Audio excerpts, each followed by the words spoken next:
अस्सलामु अलैकुम वरहमतुल्लाहि वबरकातुहू।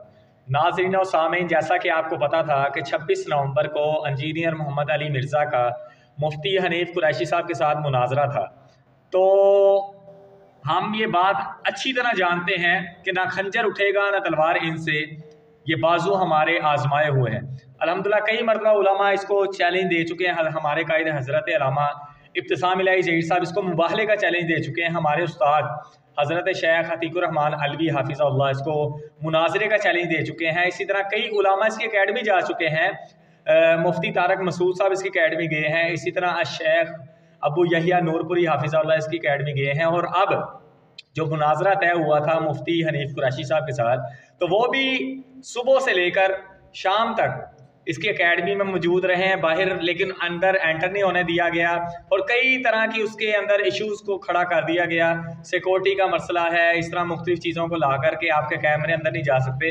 तो हमें पहले ही मालूम था कि ये आम किसी तालिब इल्म से भी मुनाजरा नहीं कर सकता, बहसो मुबाहसा नहीं कर सकता, आलिम तो बहुत दूर की बात है। तो अवाम को पता है किस औकात का मालिक है ये मिर्ज़ा, इसके पास कुछ भी नहीं है। तो ये अवाम के सामने आके एक मरतबा बैठे किसी आलिम के सामने, तो लोगों को पता लगे, दूध का दूध हो जाए, पानी का पानी हो जाए। लेकिन हमें पता है कि मिर्ज़ा साहब कभी भी ऐसा कदम नहीं उठाने वाले।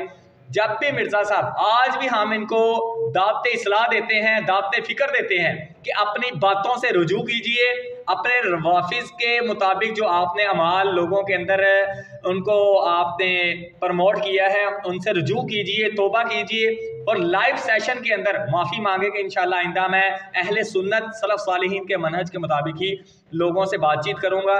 हमें बातचीत करने से कोई इतराज़ नहीं है, लोगों से गुफ्तगू करें, क्योंकि उम्मत का हर फर्द जो है मुबल्लिग की हैसियत रखता है, तो तबलीग करनी चाहिए। लेकिन जब तक दीन के उसूल कवानीन पता ना हो, उसके बावजूद इंसान फतवे लगाए और अहले सुन्नत के जितने मकातबे फ़िक्र हैं उनके दरमियान तफरका पैदा करने की कोशिश की जाए, उनको जहन्नुम में फेंक दिया जाए और अपने आप को बहुत बड़ा इमाम मुज्तहिद करार दिया जाए, तो मेरे ख्याल से इससे बड़ी जहालत कोई नहीं है। तो इंशाअल्लाह अनकरीब लोगों में शऊर बेदार होगा, लोगों को पता लगेगा कि जहालत क्या है और इल्म क्या है और मिर्ज़ा साहब किस औकात के मालिक हैं।